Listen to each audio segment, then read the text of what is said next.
Selamat datang di channel ini. Video kali ini kita membahas terkait dengan informasi ratusan ribu para tenaga honorer ini akan batal diangkat menjadi ASN P3K 2024.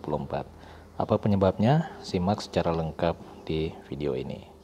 Rekan-rekan sekalian, tenaga non-aparatur sipil negara atau tenaga honorer yang akan melewati proses pengangkatan menjadi ASN P3K pada tahun 2024 ini berkurang dari target sebelumnya.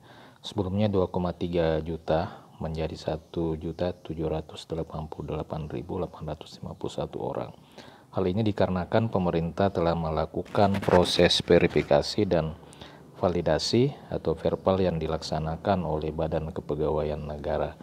Kementerian Pendayagunaan Aparatur Negara bersama BKN saat ini sedang merumuskan formulasi yang tepat untuk mengakomodir pengangkatan tenaga ASN P3K ini.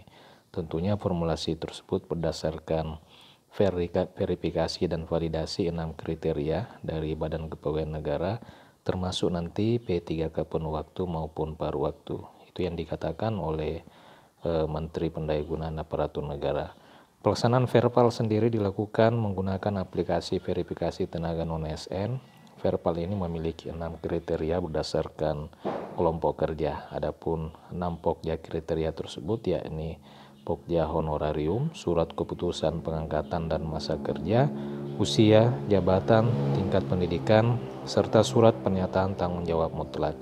Anas juga menambahkan bahwa pendaftaran calon aparatur sipil negara dapat dimulai setelah proses verifikasi dan validasi rincian formasi yang diajukan instansi pemerintah itu selesai dilakukan. Penyusunan rincian kebutuhan ASN tahun 2024 sendiri telah dilakukan pada tanggal 15 hingga dengan 29 Maret dan diperpanjang hingga dengan 30 April 2024. Usulan rincian kebutuhan ASN dari masing-masing pemerintah daerah ini diperpanjang oleh karena memang masih banyak instansi yang tidak melakukan rincian pengusulan ataupun sedikit sekali mengusulkan formasi dalam pengangkatan honorer menjadi P3K tahun 2024. Namun setelah diperpanjang hingga dengan 30 April 2024, ternyata masih terdapat instansi yang belum selesai melakukan perincian usulan, khususnya instansi yang mendapatkan alokasi formasi yang cukup besar. Nah, rekan-rekan sekalian, Kepala BKN sendiri Haryomo Dwi Putranto menyebutkan bahwa BKN melibatkan BPKP di dalam verifikasi dan validasi tenaga non-ASN tersebut.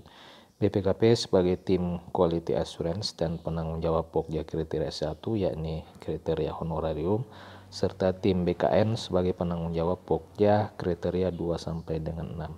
Pada verbal ini distribusi data yang diperiksa oleh verifikator itu dilakukan secara acak. Verifikator tidak dapat memilih data yang diperiksa dan setiap verifikator hanya melakukan verbal pada satu kriteria sesuai dengan pokja masing-masing.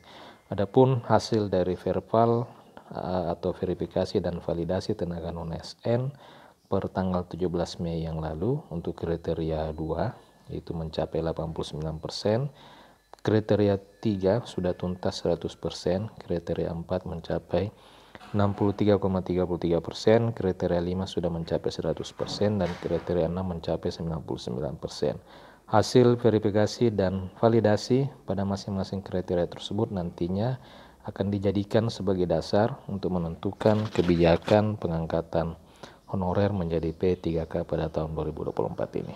Demikian video kali ini, terima kasih, sampai jumpa di video berikutnya.